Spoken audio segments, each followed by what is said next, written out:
Yan, mataas ang uric, masakit ang sako, ngalay ang paa lagi. So dito, mag-try kayo sa aming Hilo Therapeutic Massage. Makakatulong to promote blood circulation at mabawasan din yung mga excess ng kristal na paglaki. So ang makakatulong nito ay yung Hilo Therapeutic Massage. So kaya lang depende sa paghilot.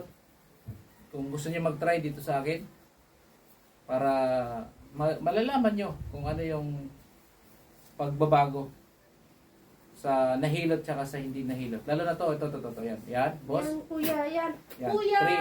3, 2, 1. Aray. So, dito. So, hindi kaya ng machine kasi nga, nandito siya sa ilalim. So, kailangan siyang himayin sa ilalim. Aw, kuya. Twist, 3, 2, Kuya, 1. Yan.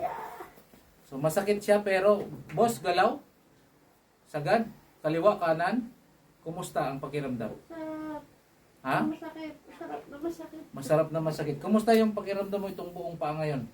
Okay na, kuya. Okay na? Ano masasabi nyo? Masarap. Masarap? Magaling. Magaling? Ay, hindi ako magaling. Si Lord lang magaling ha. Ginagawa lang natin yung sistema. Basta kung kailangan nyo magpa-ganito, itry nyo sa akin. Hilo Therapeutic Massage, andyan po. PM lang kayo, by schedule tayo para wala tayong pila. Ayan, kuya, ang Yan, sakit. ito pa. 3, Kuya, 2, kuya, 1. Okay, kuya. galaw. Up and down. Yan.